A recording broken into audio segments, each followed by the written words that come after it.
Exercise 1.1 के भी doubts pending हैं, तो वो भी आज डिस्कस कर लेते हैं। क्वेश्चन नंबर फर्स्ट का ना 5th पार्ट 2-3 बच्चों ने बोला था कि हमें नहीं पता चल रहा, तो 5th पार्ट के बेटे काफ़ी पार्ट्स हैं।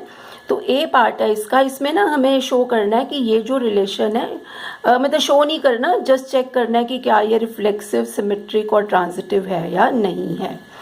तो बेटे रिलेशन क्या है, X Y such that X and Y work at the same place. और ये किस सेट पर डिफाइंड है, मतलब what is set A is the set of human beings in a town. That is जो हमने सेट लेना है ना, मेन हमारा मेन सेट कौन सा है, set of human beings in A town. तो रिलेशन कौन कौन सा पेयर इस रिलेशन में आएगा, वो पेयर जो एक ही प्लेस पर काम करते हैं। तो पहले रिफ्लेक्सिव चेक करते हैं। Now consider the pair X X, reflexive में हमें सेम लेने होते हैं। नाउ क्लियरली बेटा X X belongs to R, X X तो रिलेशन को बिलोंग करेगा क्योंकि हर ह्यूमन बींग अपने आप के साथ उस प्लेस पर काम कर रहा है, ठीक है। So and this will happen for every X belonging to A, so R is reflexive. Symmetry हम कैसे लेते थे बेटा, let X Y belongs to R. अब अगर एक्स वाई आर में है तो इसका क्या मीनिंग हो गया, X and Y work at same place. इसको उल्टा कर दो, अगर एक्स और वाई दो पर्सन्स हैं जो एक ही प्लेस पे काम करते हैं तो वाई एंड एक्स भी तो उसी प्लेस पे काम करते हैं, ठीक है। इसका मतलब Y X belongs to R, so therefore R is symmetric. यहाँ से स्टार्ट हुए, यहाँ पे पहुँच गए हम। अब बेटे इसकी ट्रांजिटिविटी चेक करनी है।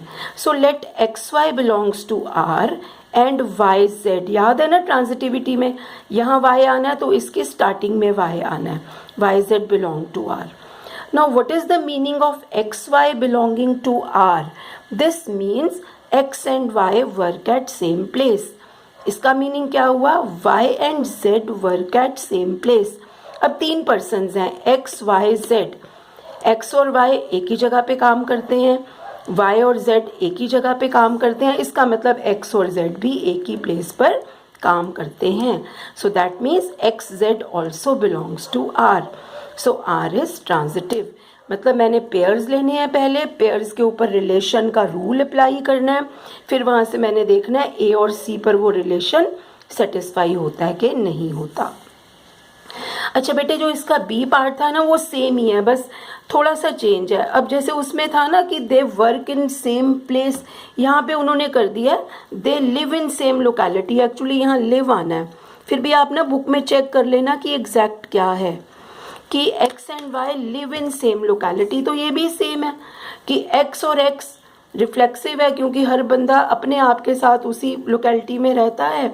ऐसे ही आप सिमेट्री चेक कर लोगे, ऐसी ट्रांजिटिविटी, बस work at the same place की जगह क्या आ जाएगा, live in the same locality. तो इसे आप अब खुद कर सकते हो।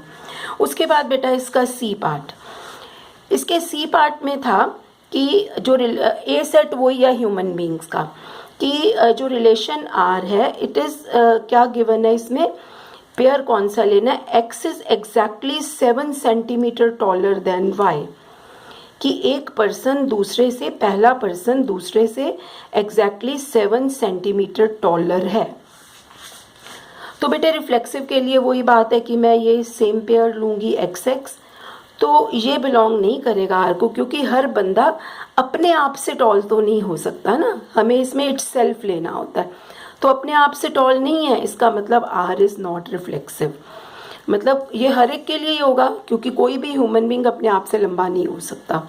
उसके बाद इसकी सिमेट्री, सिमेट्री में सपोज करो let X Y belongs to R, इसका मतलब X is exactly 7 centimetre taller than Y. अब इसका उल्टा करेंगे तो y will be exactly 7 centimetre shorter than x, है ना। अब x y से लंबा है तो y x से शॉर्टर है, इसका मतलब ये कंडीशन पूरी नहीं हुई टॉलर वाली y के केस में। So y x does not belong to r, that means r is not symmetric. अब इसकी बेटा ट्रांजिटिविटी चेक करते हैं। ट्रांजिटिविटी में बेटे आप देखो कि हम सपोज कर लेते हैं let X Y belongs to R and Y Z belongs to R. इसका मतलब एक्स वाई से 7 सेंटीमीटर टॉलर है और वाई जेड से 7 सेंटीमीटर टॉलर है। तो एक्स और जेड की क्या रिलेशनशिप हुई, x is exactly 7 + 7 14 centimetre taller then Z. देखो मैंने छोटी सी डायग्राम बनाई है, एक्स वाई से लंबा है, वाई जेड से टॉलर है, ठीक है। अब एक्स वाई से कितना टॉलर है 7, वाई जेड से कितना है 7, तो एक्स और जेड का रिलेशन क्या हो गया, वो उससे 14 सेंटीमीटर टॉलर हो जाएगा। इसका मतलब क्या हुआ, एक्स जेड यहाँ बेटे डज नॉट आना है, does not belong to R, क्योंकि आर को बिलोंग करने के लिए क्या कंडीशन है कि इसको इससे एग्जैक्टली 7 सेंटीमीटर ही टॉलर होना पड़ेगा, लेकिन ये इससे 14 सेंटीमीटर टॉलर है, सो आर इज नॉट ट्रांजिटिव। बेटे जो नेक्स्ट है ना, नेक्स्ट दो पार्ट्स बड़े ट्रिवियल से हैं, मतलब ऐसे ही हमारी कॉमन सेंस पर ही बेस्ड हैं, फिर भी मैं थोड़ा बहुत एक्सप्लेन कर देती हूँ। डी पार्ट में है relation is X Y such that X is wife of X. पहले रिफ्लेक्सिव कंसिडर करो एक्स एक्स। अब X is wife of Y, तो कोई बंदा अपने आप की, कोई लेडी अपने आप की वाइफ नहीं हो सकती, so X X does not belong to R, which means R is not reflexive, ठीक है। उसके बाद symmetry, let X Y belongs to R. Now this means X is wife of Y, तो क्या वाई भी एक्स की wife होगी, not possible. Y will be husband of X, Y is not wife of X, so y और x ये वाला relation satisfy नहीं करेंगे, सो Y X does not belong to R, so R is not symmetric. उसके बाद बेटा transitivity इसकी थोड़ी सी ट्रिकी है। आप देखो X Y belongs to R, X Y belongs to R का क्या मतलब हुआ, एक्स वाई की वाइफ है, तो वाई तो हस्बैंड हो गया ना, तो वाई जेड पेयर ही नहीं लाई करेगा, मतलब हमें ऐसा पेयर ही नहीं मिलना, ऐसे तीन पर्सन्स ही नहीं मिलने कि एक्स वाई की वाइफ हो और वाई जेड की वाइफ हो, इट इज़ नॉट पॉसिबल। इसका मतलब क्या हुआ, we don't have any reason to expect that X Z belong to R. हमारे पास हम कोई रीज़न ही नहीं दे सकते कि एक्स जेड आर को बिलोंग करेगा, there is no reason, because हमें ऐसे पेयर्स ही नहीं मिलने। तो मैंने पहले भी बताया था कि जब हमें ऐसा पेयर ही ना मिल रहा हो रिलेशन में, तो हम रिलेशन को ट्रांजिटिव मानते हैं।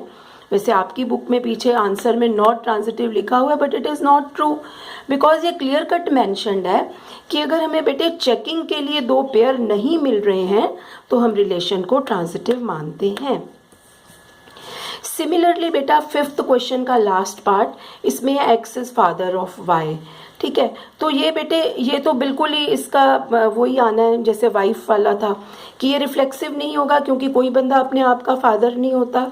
सिमेट्रिक नहीं होगा because if X is father of Y तो Y can not be father of X, ये आपने यहाँ से देख लेना है, जस्ट वाइफ की जगह फादर आ जाएगा। लेकिन इसमें ट्रांजिटिविटी थोड़ी सी डिफरेंट है। आप सपोज करो तीन पर्सनस हैं X Y Z, X Y का फादर वाई जेड का फादर, ये तो पॉसिबल है ना कि X is father of Y, तो दोनों अगर मेल्स हो क्योंकि वहाँ ह्यूमन बीइंग लिखा हुआ है तो वाई जेड का फादर हो जाएगा, हो सकता है, ठीक है। तो X Y belongs to R means X is father of Y, Y Z belong to R means Y is father of Z. तो एक्स और जेड की क्या रिलेशनशिप हो गई, X will be grandfather of Z, ठीक है ना, X Y Z का ग्रैंड फादर हो जाएंगे। तो इसका मतलब एक्स जेड आर को बिलोंग नहीं करेगा, बिकॉज वो आर को कब बिलोंग करेगा, if X is father of Z, but here X is grandfather of Z, so R is not transitive. तो पिछले वाले पार्ट में वो ट्रांजिटिव था क्योंकि हमें ऐसा पेयर ही नहीं मिल रहा था कि हम चेक कर पाएँ, इसमें हमें पेयर मिला है और हमने चेक किया है कि it is not transitive. Thank you.